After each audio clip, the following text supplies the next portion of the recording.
the big news this afternoon as well. Saturday midday, we had it. Jeremy Frimpong poised to undergo medical. That will be over the next 24 hours now. Obviously, we're into, so possibly maybe the latest will be Monday midday, mid-evening as well. Obviously, Liverpool, as we said, what a signing, Reds. What a signing that is for the football club anyway. Ozan, check it out, buds. Everyone, check it out. It's a very good listen. Or even read anyway. I implore you to. I'm listening to the audio podcast anyway. It's a good couple of hours, but fully worth it, lads, just to get an understanding of like the background really of like the. Obviously, Ian Graham's I think he's no longer there, the football club, but obviously the way he speaks about Michael Edwards, obviously he says Edwards had quite a lot of arguments, but it was good arguments. It wasn't it wasn't bad ones. It was like they were trying to debate amongst themselves and try and get better results as well. But yeah, it's very fascinating. So yeah, Ozan, check that out. It's How to Win the Premier League. It's on Spotify anyway. So if you've got a Spotify subscription, you can listen to a couple of audio podcasts. As long as you haven't been listening to any audio podcasts, it's on there on Spotify. You should be able to listen to all of it anyway. And I didn't know he started his time as Tottenham's data guy as well. Obviously, and he goes on to say how FSG recruit like managers and players. But Ian Graham said that they done the paperwork really, done the legwork like even a good couple of months before. And Ian Graham, it wasn't until like a couple of months after he went, they were tapping me up, weren't they? Or they were doing the bit of the groundwork on a potential employer as well. So, yeah, they know what to do in FSG. I'm telling you. And I know I've criticised them in the past, but, yeah, they've eventually struck gold now. They've got the right people, even, obviously, Michael Edwards, top of football and operations for FSG. But the fact that he went and got Richard Hughes, who's... not surprisingly, but Michael Edwards massively trusts him to do a job, and not too bad. So yeah, Ozan, check that out, bud. It's a very good read or listen anyway. Big up there, Jav. How are we, la? Liverpool go strong. Yes, we'll be back again next season, bud. We'll be back again. Hope you're well, mate. To be said, but make sure to drop a like on the video as well, Reds or any rival fans here. You're welcome in anyway. So yeah, check that out. Yeah. But yeah, that's the thing. Even if, and Timmy, we've got a section. Oh, is that coming up? Yeah, we've got a section on Gukares in a little moment anyway, this evening. So bear with us on that, Reds. Arsenal favourite in the quads. It's the thing that like Arsenal pale in comparison to what they used to be under Arsene Wenger. Like that squad now, like you look at it back in the early 2000s, like the amount of leaders there. But it's just the way they act. I get they're a young side, but you'd think that they would have learned over the last 2 years. Like, don't, like, this selling. It's me not, I don't think any of us are saying don't celebrate. But it's the fact that just, like, even the game against City this season where, like, you got Lewis Skelly, I know he's a young lad, but, like, just celebrating, like, too arrogant, really. You've got, like, 10, 15, 20 games left in the season. You're celebrating like that. Like, you see with our lads this season, they'd scored a goal, yet they'd celebrate, but it sound like proper Neil Warnock now, innit? But that's it. Like if you don't celebrate, at least win the league at the end of the season. If you don't over celebrate, it's but they just never learn. Like the Petits, the Henrys, the Lundbergs, the even Van Persie went and left them to go to their arch rivals and won a Premier League 12 months after as well. So yeah. I'll be here all night if we're speaking about Arsenal anyway. Really do me head in, because I know we all know the potential of that football club. That's the main reason. So much potential in that football club, but it's just completely wrong in terms of the infrastructure, the hierarchy as well. It's just lack of mentality really. Joss as a go, possibly Buds. Yeah, big up there, baseball. Happy days there, lad. You never walk alone, mate. Thank you for tuning in. And if you are new, hit that subscribe button as well. Best day of... Big up there, Steve. This is Anfield. Best day as a Liverpool fan. Firmino, first summer transfer. Firmino. I wish he'd come back. Well, he's available. Bobby, if you want to come back. And he's obviously a massive Liverpool fan anyway. Was it? Maybe. Nah. Sadly, he won't come back anyway. But I've got a feeling he might go to like a club like Inter Milan. I know he's been linked with a move to Flamengo, I think it was, in Brazil. But yeah, Bobby's made all that bank anyway in England, and just deserves to go back to his family and just see all of his relatives and yeah, just relax. But and probably Bobby will be back to England soon because yeah, he loves Liverpool. But go and enjoy yourself, mate, in Brazil, Bobby. But in terms of Frimpong, first summer transfer, and City crumbles, yeah, where are they, Steve? And Connor Bradley, as we said, we'll get to that little section now in a little minute. But as you can see there, chat, we got that fish. Apologies if you can hear me mouse moving, chat. And it would help if you actually bought a mouse mat so you're not hearing it. And yeah, if you're wondering what that noise is anyway. But big up there, bud. All right, Jack. Hope you're okay. Oh, not too bad, mate. Goodbye party. I didn't see that, mate. I didn't see that, Ant. Yeah, and for everyone, I say to all, he is just, as I said, just crack on. I'm not gonna say anything more about Trent now, and I'm just gonna focus on Connor Bradley and obviously the new lad coming in. Well, I do wish Trent well because he has been a legend for Liverpool, and I know everyone's disappointed, but wish him well. I'm hoping everyone at the end of the season gives him a good send-off. Not an amazing send-off, because I don't think, because everyone would be like that. But what we should do, as Arne said already in his press conference, just leave it at that. Leave it at last week anyway, and just move on. And if you don't want to applaud him, don't applaud him. But I personally...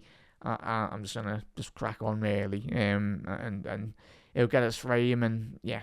But sadly, hopefully, the main thing that we can do, like we're all disappointed, but the main thing Liverpool can do in the next couple of seasons is just win trophies. And obviously, Trent will be disappointed, but hopefully we do beat Real Madrid in the Champions League and we get them, and we show him what he could have had really in the next couple of seasons, and he'll be disappointed, but he's going to Spain for a fresh challenge.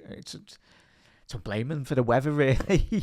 He's going to be going with his mate Jude, but it's just himself. Like he's human at the end of the day as well. Everyone, and he'll be disappointed what happened last week. But yeah, I personally wish him well anyway, and hopefully he does really well for Real Madrid, as long as it's not against Liverpool. But it'd be good, just reset really, a reset for them. And just a sunnier climate, and obviously a bit more of a reset for him as well. So yeah, that's me personal. But yeah, as you said there, and it's yeah, no, you'll be having all the media PR spin from Mark and all that, but we know what they're like. Yeah, if you want to give us big up there, Mazzy. Liverpool signed the quickest right back in football. Who do you think LC will sign next? Give us a few names. Yeah, obviously one of the most electric, certainly up there. Obviously up there with the level of Kyle Walker. Pete Kyle Walker, bud. I'd like to see Wharton. We'll speak about Gyökeres as well, as you can see in the title and everything. But I'd say maybe 3 more signings Liverpool will make. But it massively depends on who Liverpool do lose. So if Liverpool lose Bobby, I keep on saying Bobby. Love you, Bobby Firmino. Come back, lads. Luis Diaz, Nunes, Harvey Elliott if he goes. And then obviously it's going to be so much of freeing up wages. It just depends though. But if there's an opportunity there, Mazzy, nice one for your comment, mate, and nice one for everyone for tuning in. And hit that subscribe button if you are new as well, Red. So, Mazzy, I'll pose that back to you, bud. Who do you think? Who would you like to see Liverpool sign? Makes the actors. Yeah, we're all and Trent will get, and we're all disappointed. But as I said, personally, me, I'm just gonna crack on. Really, we just signed one of the most best up and coming fullbacks. Obviously, he's 24 now, but. And the great thing is, and we'll move on, but We should have a confirmation tomorrow or this morning. Hopefully, if we wake up. But if not, it'll be early Monday, I do feel. But nice one there, Frimpong. But his personality is infectious. Really, he's a great sound geezer. Really, sound fella. He's going to be a great addition to Liverpool squad, and certainly, it's an absolute steal, by the way, chat. In terms of I think the exchange rate comes in at 29.5 million for a player of that quality in this market, in this world of football, like finance and everything. No wonder Liverpool have jumped at the opportunity. But Arne, will know himself. He knows absolutely everything about probably most Dutch players. So is any up and coming Dutch players that want to play for Liverpool and they're good enough in the future as well, I think they will come. I don't think Liverpool buys Xavi Simons as well, by the way, Chas. I don't think we will. But if we can't get Wirtz, we'll get certain fella from Manchester City, I do feel. And we'll get to that in a sec. But quickly moving on. What a fantastic 24 hours it's been as a Liverpool fan. So we've had the Frimpong announcements. And I don't know why. Apologies there, chat. Apologies there. My comments keeps on coming up anyway. I think that's from the last stream. But yeah, Conor Bradley today signed a new long-time contract. Chap, I think it was 4 years. And I know everyone was losing their mind, going, "Oh, why is it 4 years, not 5?" But the main thing is for Bradley, I think he would have signed. It might be one of those contracts. I don't know, but quickly touching on that Frimpong, I think it's a 5-year deal for Frimpong with a possible addition for an extra year as well. And hopefully that is similar with Bradley. I'm not 100% Reds, might have to clarify, but hopefully get a bit more information in the next couple of weeks if that is possibly it is a 4-year deal, and you'd like to hope Liverpool have put in the form of the agreement of Liverpool maybe possibly triggering an extra year. I'm hoping that is the case with all the contracts Liverpool signing, even if we can get Ibu over the line. So yeah, it just safeguards really Liverpool for like, even if a player is injured at the back end of their contract, then or if they're doing what Salah and Van Dijk are doing over the last 12 months or in their career at Liverpool, then you can activate an extra year in the contract as well. So yeah, fingers crossed. I made up, chat. Conor Bradley, he's been absolutely phenomenal, and he's only 21 years old. So, and that's what's fantastic, chat. I was looking at the in regards to the both player profiles as well today, and he only tweaked, like, say, Frimpong's 24 now, will be 25. I think his birthday's in December.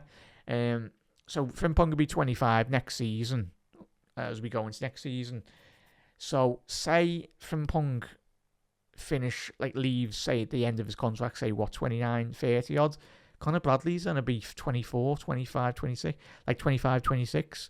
So this is where Liverpool have got it absolutely spot on. But like Conor Bradley, of course, he'll be wanting to force his name is into the Liverpool starting 11 as well. But Liverpool have got best of both worlds as well. So maybe if Conor wants to move on in, say, 2-3 years' time, if he can't really break in ahead of Frimpong. But that's what the competition is all about. You want to be gauging this great competition because it's just going to drastically improve the player quality. And I, for one, personally, don't know how you feel, chat.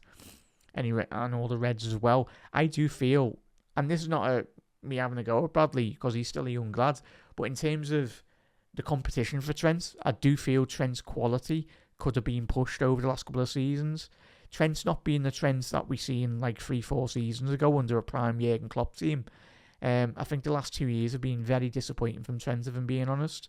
And I think he's lost that hunger, maybe because he wasn't properly getting pushed. But Conor Bradley, he's going to be giving you a lot more options. And even, say, if Salah, when he goes to AFCON, Frimpong will probably go right mid or right wing anyway, down the right-hand channel for a couple of games. And in steps Conor Bradley, but in steps Conor Bradley for the FA Cup games, for the League Cup games, and even the games that Frimpong, hopefully, he's not injured.